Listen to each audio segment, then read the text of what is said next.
আসসালামু আলাইকুম বন্ধুরা, কেমন আছেন সবাই? আশা করি অনেক ভালো আছেন। আমিও ভালো আছি আলহামদুলিল্লাহ।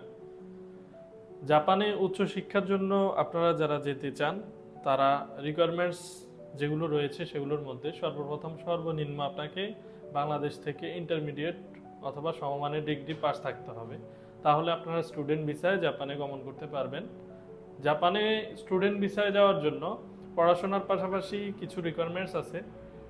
সেটা হচ্ছে ভাষা যোগ্যতা থাকতে হবে এবং ব্যাংক স্টেটমেন্ট দেখাইতে হবে এবং একজন লিগ্যাল গার্ডিয়ান আপনার থাকতে হবে। এই সব কিছু মিলিয়ে আপনারা সর্বপ্রথম জাপানে কোনো একটা স্কুলে অথবা ইউনিভার্সিটিতে ইন্টারভিউ দিয়ে যখন পাস করবেন, পরবর্তীতে আপনি আপনার ডকুমেন্টস শো করে ওই জাপানে আঞ্চলিক ইমিগ্রেশন, যে ইমিগ্রেশনের আন্ডারে আপনার স্কুল অথবা ইউনিভার্সিটি পড়ছে, ওখানে আপনার জন্য একটা প্রি ভিসার জন্য আবেদন করতে হবে। এটাকে বলে সিওই, যেটা মিনিং হচ্ছে সার্টিফিকেট অফ এলিজিবিলিটি।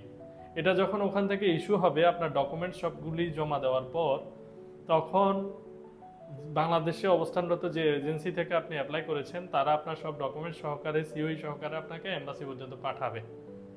তো সেক্ষেত্রে তারপর আপনার ভিসা অবটেন করা সম্ভব হবে। তো এর জন্য আপনাদের সর্বপ্রথম ইন্টারমিডিয়েট পাস থাকতে হবে এবং জাপানিজ ল্যাঙ্গুয়েজ প্রফিসিয়েন্সি যে বেসিক কোর্সটা N5 লেভেল সমমান আপনাদের পাস থাকলে ভালো হবে। তবে কিছু কিছু ক্ষেত্রে পাস না হলেও রানিং স্টুডেন্টরা জাপানে গমনের সুযোগ পেয়ে থাকে।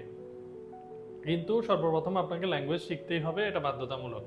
বর্তমানে পরিস্থিতি যতই আগাচ্ছে, বাংলাদেশ থেকে শিক্ষার্থী গমনের হার ততই বাড়ছে। এই জন্য ল্যাঙ্গুয়েজের যে পাসের যে রেটটা, এটার উপরে অনেকটা ডিপেন্ড করে। সেজন্য আপনারা যদি ভালো একটা রেজাল্ট করে N5টা পাস করেন, তাহলে আপনারা স্টুডেন্ট ভিসা জাপানে গিয়ে পড়াশোনার সুযোগ পাবেন।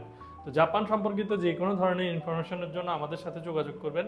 জাপানিজ ল্যাঙ্গুয়েজ কোর্স অথবা এই রিলেটেড কোনো সাপোর্টের জন্য অবশ্যই যোগাযোগ করবেন। আপনারা সবাই ভালো থাকবেন, জাপানে আপনাদের ভবিষ্যৎ শুভ হোক। আমরা সবসময় আপনাদের পাশে আছি। ভালো থাকবেন, সুস্থ থাকবেন। আল্লাহ হাফেজ।